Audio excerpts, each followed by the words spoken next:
Bonjour à tous et bienvenue sur ce petit tutoriel d'informatique pour commander son burger préféré juste en double-cliquant sur un fichier. Vous êtes prêts? C'est parti! Alors on va commencer avec un tout petit peu de théorie. Il faut juste savoir que n'importe quel programme que vous lancez sur Windows est contenu dans un fichier .exe, exe comme exécutable. Par exemple, si je double-clique sur cette icône, Windows va lire le fichier et il va faire exécuter le programme qu'il contient par le processeur de votre ordinateur. Et ce processeur va ainsi pouvoir commander votre burger préféré en communiquant avec le processeur qui se trouve dans l'ordinateur de votre livreur de burger. Voilà pour la théorie. Maintenant, passons à la pratique. Imaginez que vous avez un petit creux. J'imagine que ça vous arrive d'avoir un petit creux des fois. Et bien dans ce cas, soit vous avez déjà un programme pour vous faire livrer votre burger préféré, soit vous n'avez pas encore fait ce programme. Alors dans ce cas, regardez et faites pareil que moi. On va commencer par écrire un programme. Pour cela, vous allez ouvrir le bloc-notes de Windows. Et là, il faut savoir que l'ordinateur ne peut exécuter que ce qu'on appelle des instructions. Mais c'est pas grave. Je dirais même, ça tombe bien parce que vous avez un petit creux. Donc il y a qu'à écrire l'instruction « Commande-moi mon burger préféré ». Et là, forcément, les gens qui réfléchissent beaucoup trop vite vont me dire « Mais n'importe quoi, l'ordi il est pas capable de faire ça. Il manque beaucoup trop d'informations pour pouvoir commander ton burger préféré. » Et patati et patata. Bah oui, mais calmez-vous. Est-ce que j'ai dit que j'avais fini l'instruction? Je crois pas.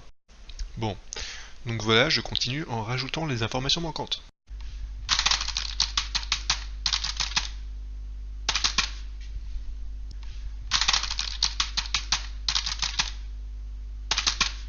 Bon, et maintenant, on est bien d'accord sur ce que c'est que d'être d'accord, hein? Vous n'allez pas tatillonner là-dessus. Et puis, juste par curiosité, je vais rajouter ça.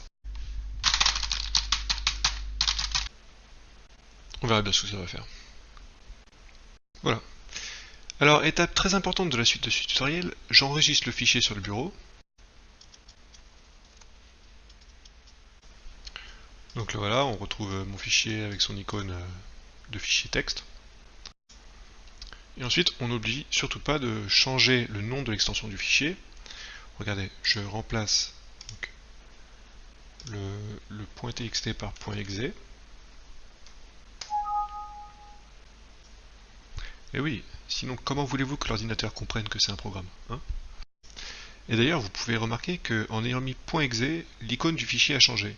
Maintenant, c'est bien l'icône que l'ordinateur met quand il a compris que le fichier est un programme. Donc c'est parfait, l'ordi fonctionne bien, tout va bien. Ah, et puis on peut remarquer que l'icône n'est pas très pratique. Donc voilà, je vais changer l'icône pour qu'on puisse y retrouver quand on voudra recommander un burger par la suite.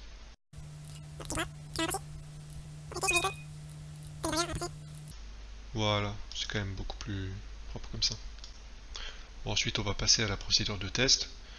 Alors, il n'y a plus qu'à double-cliquer sur le burger pour demander à l'ordinateur d'exécuter le programme. Et normalement, dans 20 minutes, je devrais entendre ding-dong à ma porte. Et normalement, il y a un livreur derrière la porte après. Voilà. Donc, sans plus attendre, je vais passer au double-cliquage. Ah, l'ordi me parle. Qui dit? La version... Ah, ok. Bon, ok. Je décrypte ce jargon informatique pour vous.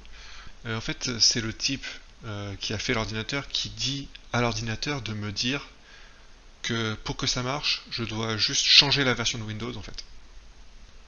Ou attendez...